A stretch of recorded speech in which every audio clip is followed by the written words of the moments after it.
What's happening, everybody? Justin, Bridgewater's finest on YouTube, Blockbuster_guy on Twitter, fueled as always by the incredible folks at NerdTees, and welcome to week 15 of my weekly CFL football pick show for the 2021 CFL regular season and postseason. Just 2 weeks left now in the regular season before we careen recklessly into the East and West Division semifinal playoff games, and I am overjoyed to be able to tell you that finally, 12 weeks later, we have taken that garbage start that we had to the year. It is completely gone. I am back over 500 for the first time since I think the beginning of the year when I was 0-0-0. What an incredible feeling to be able to have done that. And how did we do that?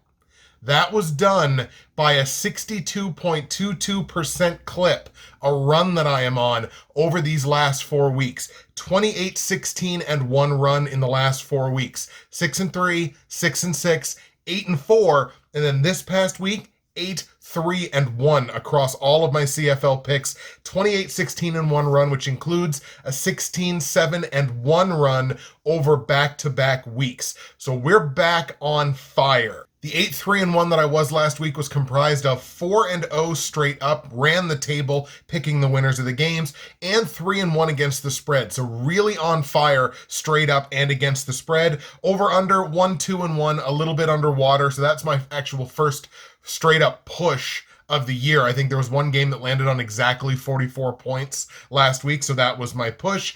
8-3-1, it's a 71% clip for the week, which feels tremendous.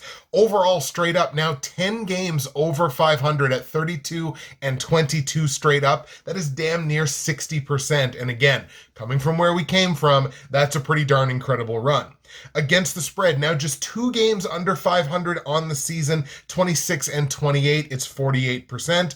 And then on the totals, 23-30-1. Overall, 81-80-1. We made it. Playoff picture in the CFL coming a little more into shape now after the games last week. The BC Lions, though technically, are still alive in the West Division.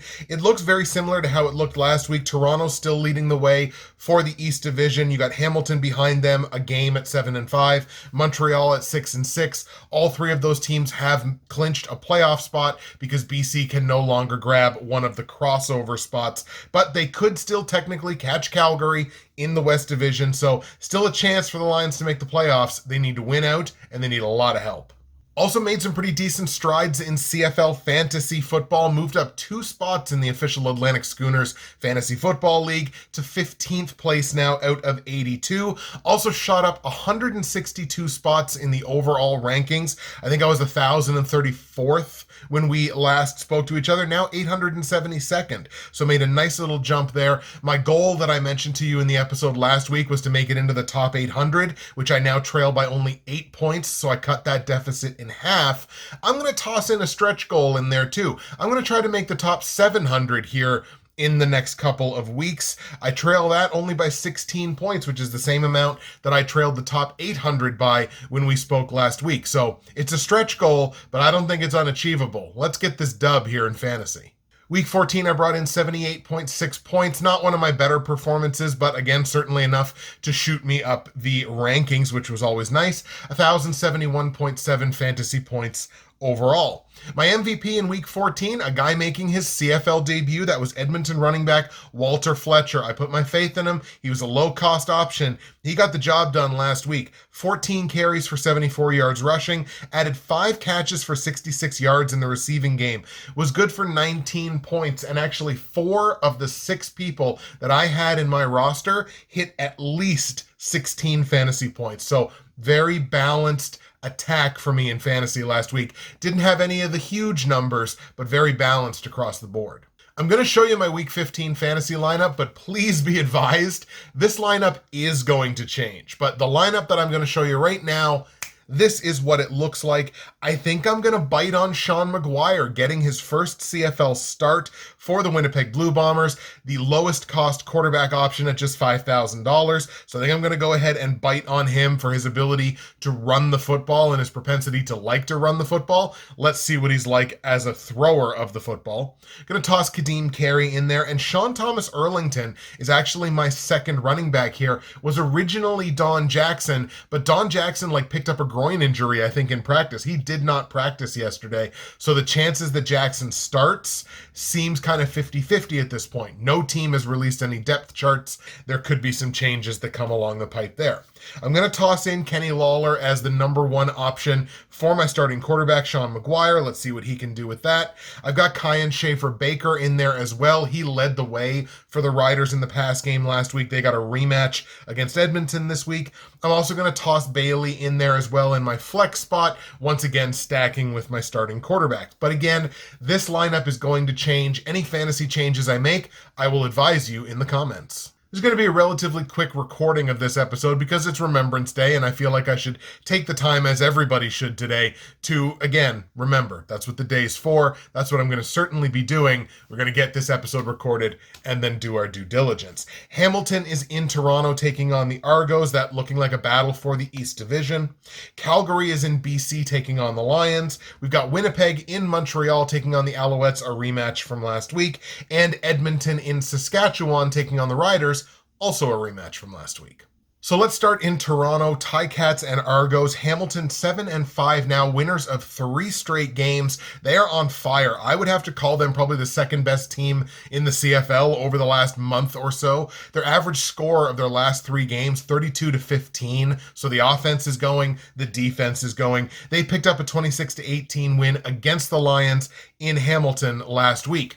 We do have a smash spot to talk about here. The Ticats, the number 3 team in the CFL in terms of defensive takeaways. Then you got the Argos, the number 9 team in offensive turnovers. They got the most turnovers in the CFL this year. I have to imagine the Ticats are going to be looking for at least 2 takeaways in this game, if not more. That would put them in an excellent position to succeed this week.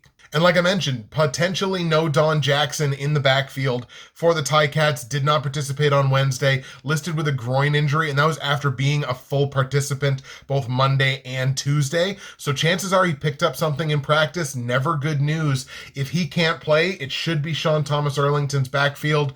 You've got obviously a couple of running backs there that are going to cut into his workload, but I gotta believe it's probably STE. Toronto Argos, 8-4, leaders in the East Division, winners of 2 straight games, picking up a 23-20 win at Ottawa last week. Ottawa put on a pretty darn good showing for their home fans, the final home game that they'll have this year. The Argos needed 11 unanswered points in the fourth quarter to win this game by 3, and McLeod Bethel-Thompson threw 3 interceptions in this game. Gotta wonder if the Argos got caught looking ahead, thinking it's Ottawa. How hard do we really have to play to beat Ottawa? Ottawa damn near beat them in this game, and that's not the kind of mental lapse that you want to feel a playoff team having this late in the season. The running back carousel kind of continuing for the Argos here. A.J. Ouellette drawing the start, even with John White active in this game, and we'll talk about John White here in a second. But A.J. Ouellette gets the start, 14 carries for $107 on the ground, and that included basically a game-clinching 30-yard run on, I think, 3rd and 2 in the fourth quarter with less than a minute left. Ouellette rips off a big run. That basically sealed the win for the Argos. So big performance for Ouellette. We'll see what kind of a timeshare he might get in the backfield moving forward. If the Argos win this game, they clinch the bye and the hosting of the East Final. Like I said, John White, we kind of talked about him a little bit. He was on the injury list last week. He's still on the injury list this week. He's still not participating in practice, as Charleston Hughes is still not participating in practice. Good news, they did have DJ Foster back as being, I believe, a full participant in practice, so pretty good chance that DJ Foster plays this week. He might be a fantasy football option as well, but it's kind of interesting. We don't really know how this backfield is going to shape up. I think this game for me boils down to, what do you put more stock into? Do you put more stock into the whole season performance, or what I've even called, recency bias, but in terms of how a team is playing right now? I would say the Argos have been the better team this year. However, if you're looking at recency, I mean, Hamilton is on fire. I just gave it to you, 32-15, the average score in the last 3 games. The Ticats have been dominant over the last 3 games, and even though the Argos are great at home, it worries me that McLeod Bethel-Thompson threw 3 picks to the REDBLACKS. I'm not going to lie. So I think I'm going to go with Hamilton in this one. They are a very marginal favorite in this game. The game opened as a pick'em. I think I got to take Hamilton here because they're the team that's playing better right now. Let's take the Ticats in Toronto to beat the Argos. On the line, Hamilton only laying a single point now as a road favorite. I like them to win. Basically the smallest price to pay, so let's lay the single point on the Ticats. Total in the game set at 45. I think I'm going to stick under on it. Ticats have only hit 4 of 12 overs this year in total. Yes, the Argos, I believe, have hit 8 of 12. But if I'm going to take the Ticats to win, I'm probably going to lean on them defensively. I think their defense is what gets the job done. We're going to stick under 45 points in Hamilton, Toronto. Let's go Ticats 24, Argos 20. Let's go to BC now. Lions and Stamps, probably the most important game of the week, I would have to say, because this is still a battle for that last playoff spot in the West Division.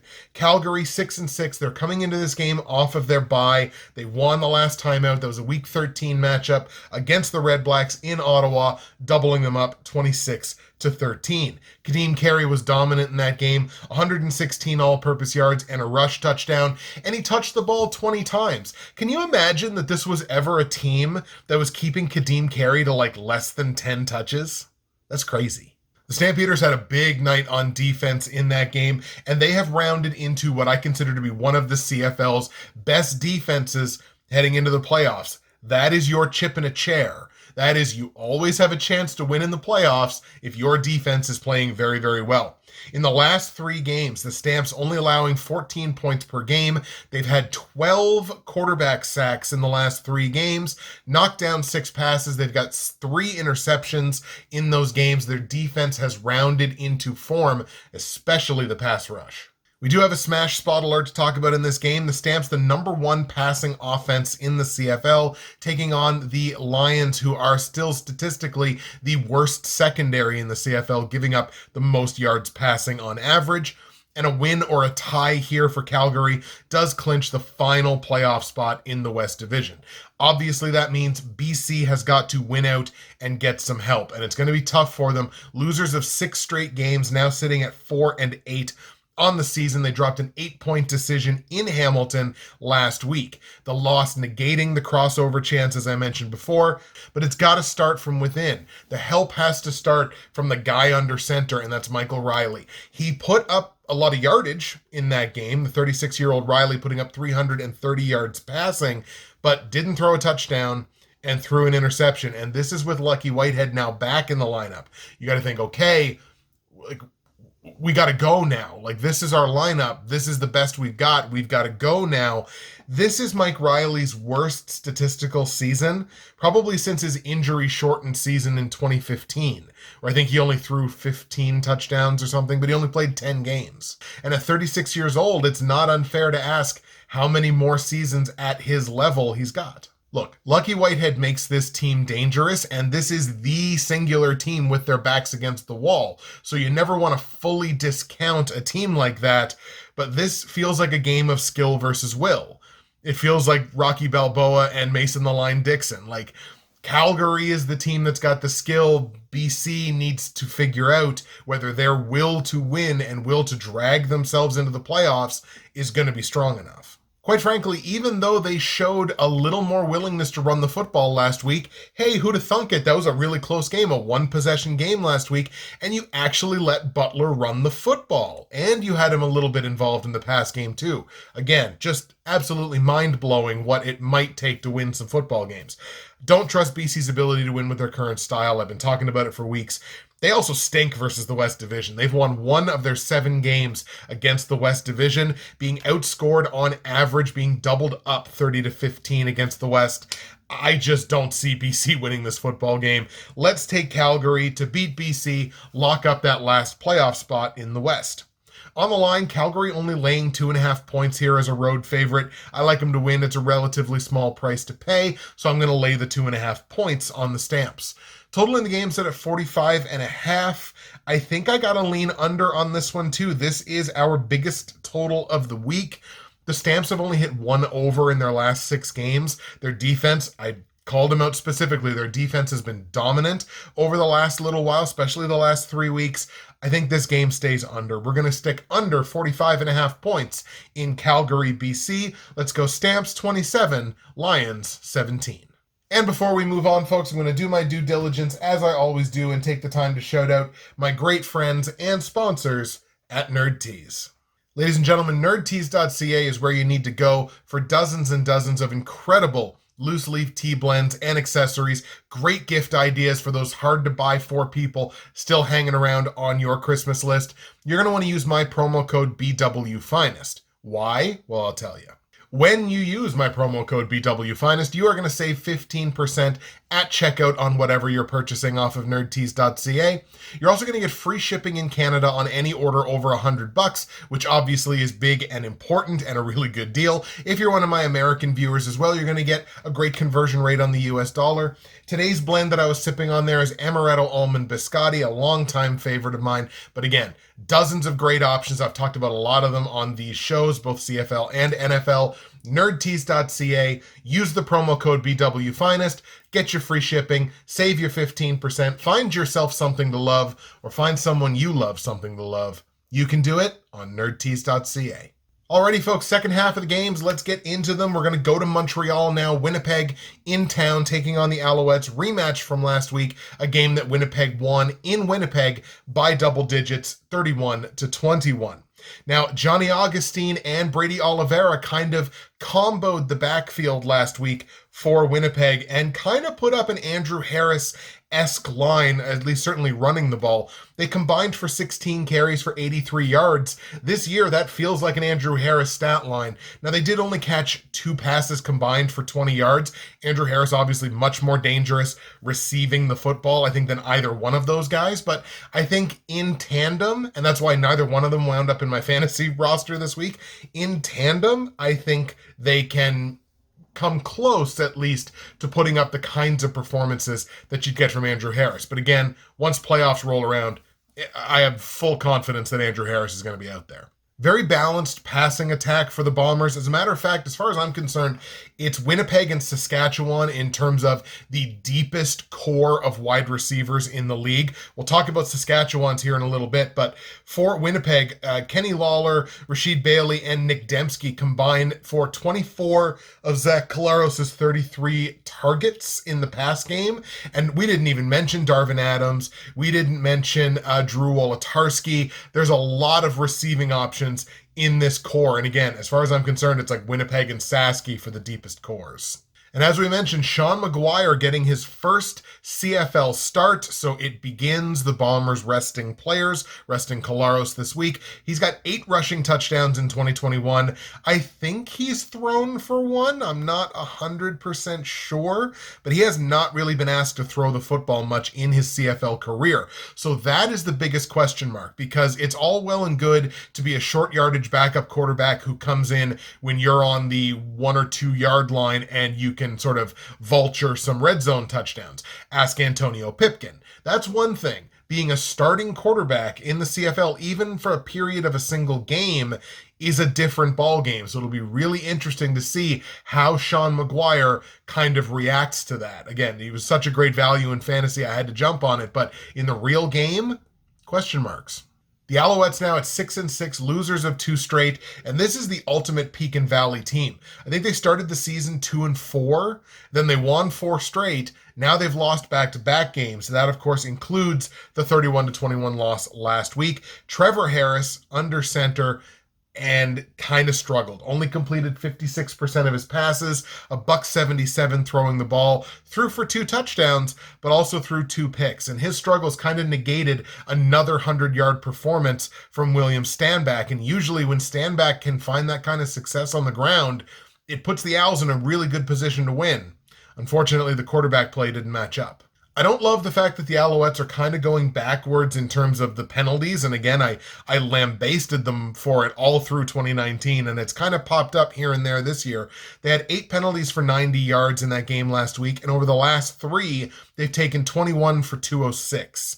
So it's just a little too much. It's too much yardage. It's too many penalties. It's the kind of stuff, little mistakes like that get magnified tenfold in the playoffs. So if you're not going to clean them up now, it's tough for me to feel like they're going to be cleaned up when the games really matter. The Alouettes can still win out here to have a chance at winning the East Division, having a bye straight to the East Final, or at least having a home playoff game. It doesn't feel good to me that Matthew Shiltz still is not practicing, so this is going to be Trevor Harris moving forward until, at the very least, Shiltz gets back on the practice field. I was really impressed with Shiltz's play when he was in there. I still kind of feel like he's the quarterback for the Owls in the playoffs. I'm not going to make you wait for it, folks. This is my upset play this week. Winnipeg has no need to win this game. There's lineup uncertainty for the Bombers because if they're going to sit Collaros, who else are they going to sit? Do they start sitting some people on the defensive side? Montreal is the team that's hungry. Montreal is the team that needs to win. Yes, they're in the playoffs, but everybody wants a home playoff game. Everybody wants to win the division and have the bye right to the final. Montreal is the hungry team here. Winnipeg's kind of fat and happy. I think they're still going to obviously have a good performance. They're the Bombers. You almost can't help but have a good performance. But I'm going to take the Owls here to win this game. They're 7-point dogs at home. I think you take those 7 points one way or the other. But I'm going to take Montreal to win this game outright. Total in the game set at 44.5. I think I got to lean under on it again because I don't know what Sean Maguire is going to put up as a starting quarterback. Is he going to have a rushing touchdown? Probably. Is he going to throw one? Maybe. That's 14 points. You got to get to 44.5. This is a really good defense. You got Trevor Harris on the other side. I think you got to stick under on this one. We're going to go under 44.5 points in Montreal, Winnipeg. Let's go Alouettes 23, Bombers 21. And the last game we're going to look at sees the Saskatchewan Roughriders at home playing host to the Edmonton Elks. Elks at 2-9, losers of 7 straight. They are shut out of the playoffs, unfortunately for them. They lost a 2-point decision against Saskatchewan. That game was in Edmonton, 19-17 last week. This is, of course, a rematch of that game. They put up a ton of yardage. They had 400 some total yards. A lot of it came through the air. It was like Trevor Cornelius's best game as a pro, which I'm actually kind of happy to be able to say that. But big yardage, and it was as good as their offense has looked in weeks, maybe months, and they didn't even have James Wilder. Like I said, probably Cornelius's best game as a pro, 60% on his passes, 322 passing yards, 2 touchdowns, no interceptions. It's the first time he's thrown multiple touchdowns in a game where he also didn't throw a pick. So his best game as a pro, and it's nice to see him find some success. And like I mentioned, Walter Fletcher touched the ball 19 times, 140 all-purpose yards in his CFL debut. Now, Wilder is practicing limited. I don't know if there's any reason for some of these guys to play. And the Elks are dealing with a long laundry list of injuries. They include James Wilder, who was practicing now in a limited capacity. Darrell Walker practicing in a limited capacity. Greg Ellingson still is not participating in practice. So is there any reason for these guys to play, to be perfectly honest? Like, Edmonton can't make the playoffs. There's 2 weeks left in the season. They're dealing with injuries. Why potentially risk aggravating those injuries, making them worse, making the rehab longer in the off season? Like, do you just kind of shut these guys down and just kind of go with what you got? The Riders are 8-4 on the year, winners of 3 straight games, of course, winning this game in Edmonton last week. I said they wanted to win the game on defense. That's exactly what they did. They had 3 quarterback sacks, 7 pass knockdowns. This defense was very active, and they won this game on the defensive side of the ball. They bent, but they didn't break. They gave up a lot of yardage, like I mentioned. They bent, but they only gave up 17 points. So very clearly they did not break, and they were there when they needed to be. Like I mentioned with the receiving cores, when I kind of compared them and Winnipeg, this receiving core had 3 receivers that had at least 3 catches and 50 yards, and Kyron Moore was not one of them because he did not play. So you're looking at Kyan Schaefer-Baker. You're looking at Braden Lanius. You're looking now at Duke Williams. Like, this is a very deep and a very talented receiving core without arguably their best weapon, Kyron Moore. So really, I think, again, it's between Winnipeg and Saski in terms of who's got the best receiving core in the league. I still expect there to be all hands on deck in this game because, again, Saski has not locked up a home playoff game. Like, they can't catch Winnipeg, obviously, but they can lock up a home playoff game against either Calgary or BC. I think it'll be Calgary, but that has not been locked up yet. So I still think pretty well everybody will be playing here for Saski who's healthy enough to play. Next week might be a different story, but for this week, I still expect it to be all hands on deck and really not a game that the Riders can afford to lose. But I think if you give a good defense like Saskatchewan a second consecutive look at a guy, I think it limits his ceiling in terms of what he might be capable of doing. I don't see a repeat performance for Cornelius in this game, and if he's not able to repeat a performance like that, I just don't think the Elks are capable of winning it. So we're going to take the Riders here at home to beat the Elks for the second straight week. On the line, Saski's laying 10.5 points, and I don't think Saskatchewan is the team right now that I want to lay that many points on because their offense isn't scoring a ton. They're winning games on defense. So the 10.5, it just feels like too many points. I just don't love it. So I'm going to take the points on Edmonton and take the Elks plus 10.5. Total in the game set at 44. What have I been saying? They're winning games on defense. I'm going to go ahead and take the under on this one. Neither one of these teams is over 500 or even at 500 to the over this year. We're going to go under 44 points in Saski, Edmonton. Let's go Riders 24, Elks 17. There you go, folks. The picks are in for Week 15 in the CFL. Let's go over them here with you one more time. I've got Hamilton beating Toronto in Toronto. I think that might be the Argos' first home loss all year. Got Hamilton winning and Hamilton covering by minus a single point in a game that stays under 45 points. I got Calgary going into BC and beating the Lions, and I'm going to lay the 2.5 points on the Calgary Stampeders in that game, in a game that stays under 45.5. I've got the Montreal Alouettes upsetting Winnipeg in Montreal. Again, Sean McGuire starting at quarterback. Don't really know what the output's going to look like. So I got Montreal winning that game in an upset, obviously taking the Owls plus the 7 points in a game that stays under the 44.5. And I've got the Saskatchewan Roughriders at home picking up their second straight win over the Edmonton Elks.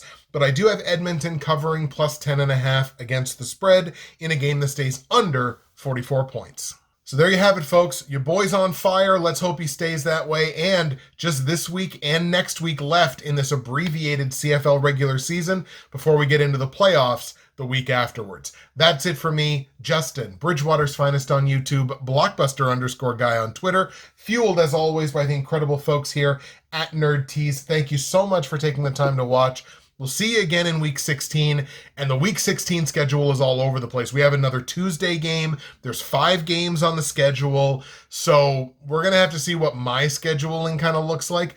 Probably do the same thing as we did last time, have a video specifically for that Tuesday game that I'll probably try to put out on Sunday, but keep an eye on my Twitter account for what my scheduling is going to look like, and keep an eye on the comments to see whatever changes I might make in CFL Fantasy. Enjoy the games in Week 15. We'll see you again for the final week of the regular season.